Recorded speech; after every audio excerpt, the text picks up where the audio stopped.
Dear students, my today's topic is continuity and differentiability. এইটো তোমালোকৰ mathematicsৰ part 1 কিতাপৰ 5th chapter আৰু ক'বলৈ গ'লে আমাৰ second year syllabusৰ calculusৰ introduction chapter. আজি ইয়াত আমি আলোচনা কৰিম continuity অৰ্থাৎ অবিচ্ছিন্নতা. In previous year, we have studied graphical representation of various functions and their local behavior in some neighborhood of points which are in or outside the domain of definition of the function. Some of the graphs exhibit an important property of functions, namely the property of continuity. Also, another class of function, the graphs of which exhibit certain peculiarity known as discontinuity. Now, what is continuity? Continuity means continuousness, and continuousness means where there is no break or gap. যদিহে আমি কোনো এটা ফাংশনৰ graph draw কৰোঁ আৰু তাত যদি কোনো ধৰণৰ ব্ৰেক নাথাকে বা কোনো ধৰণৰ যদি গ্যাপ নাথাকে তেন্তে আমি ফাংশনটোক কন্টিনিউয়াস বা অবিচ্ছিন্ন বুলি ক'ম সিম্পলি আমি এই ধৰণে ক'ব পাৰোঁ যে if you can draw the graph of the function in one stroke then the curve is continuous অৰ্থাৎ continuity definition আমি ইয়াত এই ধৰণে দিব পাৰোঁ a function is continuous at a fixed point if we can draw the graph of the function around the point without lifting the pen from the plane of the paper. আমি যদি গ্ৰাফটো draw কৰোতে যদি আমি পেপাৰত পেন্সিলডাল বা পেনটো যদি আমি উঠাব লগা নহয় একেবাৰতে যদি আমি আঁকি দিব পাৰো তেতিয়া হলে আমি সেই গ্ৰাফটো কন্টিনিউয়াস গ্ৰাফ বুলি কম এইটো গ্ৰাফক চালে আমি দেখিম যে ইয়াত কোনো ধৰণৰ ব্ৰেক নাই বা কোনো ধৰণৰ গ্যাপ নাই গতিকে ই এটা হৈছে কন্টিনিউয়াস গ্ৰাফ আৰু এইটো গ্ৰাফক যদি আমি চাওঁ এইটো গ্ৰাফত এটা গ্যাপ আছে গতিকে ই এটা ডিসকন্টিনিউয়াস ফাংশন গতিকে আমি যদি এটা যিকোনো এটা ফলনৰ গ্ৰাফ ড্ৰ কৰো তেতিয়া হলে আমি তাৰ কন্টিনিউটিৰ সম্পৰ্কে ডেফিনেশনটো দিব পাৰো কিন্তু আমাৰ কাৰণে এই প্ৰসেসটো আমাৰ কাৰণে সদায় সহজসাধ্য হৈ নাথাকে কাৰণ আমি যিকোনো এটা ফাংশন দিয়া থাকিলে তাৰ গ্ৰাফটো আমি অতি সহজেই আঁকি দিব নোৱাৰো গতিকে আমাক এটা ম্যাথমেটিক্যাল ডেফিনেশন আমাৰ কন্টিনিউটিৰ কাৰণে আমাক লাগিব আৰু সেই ম্যাথমেটিক্যাল ডেফিনেশনটো আমি এই ধৰণে দিব পাৰো continuity of a function at a point a function is said to be continuous at a point x is equal to a if the following three conditions are satisfied eta bindu x equal to 8 eta function continuous অৰ্থাৎ অবিচ্ছিন্ন হ'বৰ কাৰণে আমি এই তিনিটা শর্ত মানি চলিব লাগিব number 1 f of x is defined at x equal to a at x equal to a বিন্দুত ফাংশনটো সংজ্ঞাবদ্ধ হ'ব লাগিব number 2 the limit of f of x as x approaches to a exists অৰ্থাৎ যেতিয়া x tends to a হয় তেতিয়া হলে সীমা স্থিত হ'ব লাগিব লগতে 3 number 3 হ'ব the limit of f of x as x approaches to a is equal to f of a অৰ্থাৎ when x tends to a তাৰ limiting value আৰু তাৰ functional value টো সমান হ'ব লাগিব অৰ্থাৎ আমি এই ধৰণে লিখিব পাৰো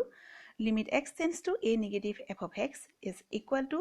limit x tends to a positive f of x is equal to f of a অৰ্থাৎ left hand limit is equal to right hand limit is equal to f of a যদিহে আমি এই কন্ডিশনটো ফুলফিল কৰো তেতিয়া হলে আমি কম যে এই ফাংশনটো কন্টিনিউয়াস হয় now consider one function f of x equal to 1 if x is less than or equal to 0 and f of x equal to 2 if x is greater than 0 এই ফলনটোৰ যদি আমি গ্ৰাফ ড্ৰ কৰো তেতিয়া হলে আমি দেখিছো যে গ্ৰাফটো ডিসকন্টিনিউয়াস হৈছে ইয়াত এটা গ্যাপ আছে গতিকে এই ফলনটো এটা ডিসকন্টিনিউয়াস ফাংশন গতিকে ইয়াৰ পৰা আমি ক'ব পাৰো যি ধৰণে আমি কন্টিনিউটিৰ ডেফিনেশন দিব পাৰিছো এই ধৰণে আমি পইণ্ট অফ ডিসকন্টিনিউটি কেতিয়াবা তোমালোকৰ প্ৰবলেমছ বিলাকত উলিয়াবলৈ আহে গতিকে আমি ইয়াৰ ৰিজন অফ ডিসকন্টিনিউটিটো ডিফাইন কৰিব পাৰো অৰ্থাৎ ৰিজন অফ ডিসকন্টিনিউটি অৰ্থাৎ বিচ্ছিন্নতা কিহৰ কাৰণে আহিছে আমি তাৰ কিছুমান কাৰণ ইয়াতে উল্লেখ কৰিব পাৰো সো ইয়াৰ কাৰণ হৈছে এক number f of x is not defined at x equal to a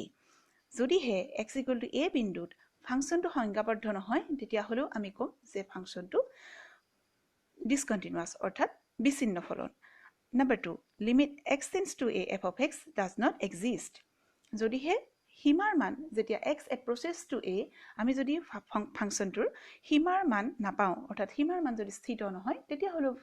ফলনটো অবিচ্ছিন্ন নহয় বিচ্ছিন্ন হ'ব আৰু লগতে যদি আন এটা condition limit x tends to a f of x is not equal to f of a হলেও আমি কম যে ফাংশন ইজ ডিসকন্টিনিউয়াস গতিকে এই তিনিটা যদি কন্ডিশনস আমি দেখো যিকোনো এটা দেখিলে আমি কম যে ফাংশনটো কন্টিনিউয়াস নহয় এটা আমি এটা প্ৰবলেম ডিসকাস কৰো find all points of discontinuity of f where it is defined by f of x is equal to twice x plus 3 if x is less than equal to 2 and f of x is equal to twice x minus 3 if x is greater than 2 আমি ইয়াতে সকলোখিনি বিচ্ছিন্নতাৰ বিন্দু নিৰ্ণয় কৰিব লাগে তো যদি আমি ইয়াৰ সলিউশনটো চাও আমি এই ধৰণে কৰিম আমাৰ ফাংশনটো ডিফাইন কৰি দিয়া আছে তো দিস ফাংশন ইজ আমি দেখিছো the function is defined at all real points অৰ্থাৎ here the function is defined for x is less than equal to 2 and also for x is greater than 2 সকলোবিলাক বাস্তৱ বিন্দুতে ফাংশনটো সংজ্ঞাবদ্ধ হৈ আছে since we need to find the continuity of the function we check the continuity for different values of x আমি x ৰ ভিন ভিন মানৰ কাৰণে আমি ইয়াৰ অবিচ্ছিন্নতাৰ পৰীক্ষা কৰিম ইয়াতে আমি পৰীক্ষা কৰিবৰ কাৰণে আমাৰ হাতত তিনিটা কেছ হ'ব number 1 when x is greater than 2 number 2 when x is less than 2 and when x is equal to 2 for x is greater than 2 f of x is a polynomial অৰ্থাৎ যেতিয়া x2 দুইতকৈ ডাঙৰ তেতিয়া হলে আমি ফাংশনটোৰ মান পাও twice x minus 3 twice x minus 3 is a polynomial and being a polynomial it is continuous also for x is less than 2 the function is f of x is equal to twice x plus 3 যেতিয়া x2 দুইতকৈ সৰু হয় তেতিয়া হলে fx ৰ মান পাম আমি twice x plus 3 it is also a polynomial and being a polynomial function the function is continuous অৰ্থাৎ x is greater than 2 x is less than 2 কাৰণে আমি ফাংশনটো continuous বুলি কৈছো এতিয়া আমাৰ হাতত থাকিলে কেৱল x is equal to 2 গতিকে when x is equal to 2 আমি ইয়াৰ continuity proof কৰিম তাৰ কাৰণে আমি ইয়াত left hand limit লব লাগিব আৰু right hand limit লব লাগিব when x is equal to 2 left hand limit is equal to limit x tends to 2 negative f of x আৰু আমি জানো ইয়াতে ফাংশনটো হ'ব twice x plus 3 limit x tends to 2 minus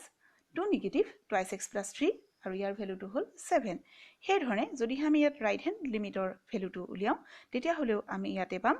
right hand limit is equal to 1 ইয়াত আমি দেখিলো যে left hand limit is not equal to right hand limit অৰ্থাৎ ইয়াত limit অৰ্থাৎ সীমা স্থিত হোৱা নাই limit does not exist at point x equal to 2 গতিকে আমি যদিও ফাংশনটো x is greater than equal or greater than 2 আৰু less than 2 ৰ কাৰণে continuous পাইছিলো but at x is equal to 2 পইণ্টত ফাংশনটো discontinuous হৈছে অৰ্থাৎ the function is not continuous at x is equal to 2 গতিকে ইয়াত আমি point of discontinuity পালো x is equal to 2 বিন্দুত গতিকে তোমালোকে নিশ্চয় এটো প্ৰবলেমৰ জৰিয়তে কন্টিনিউটিৰ কিছু আভাস পাইছা আমি পিছৰ ভিডিঅ' বিলাকত আৰু কিছুমান বেছি অংক কৰিবৰ কাৰণে চেষ্টা কৰিম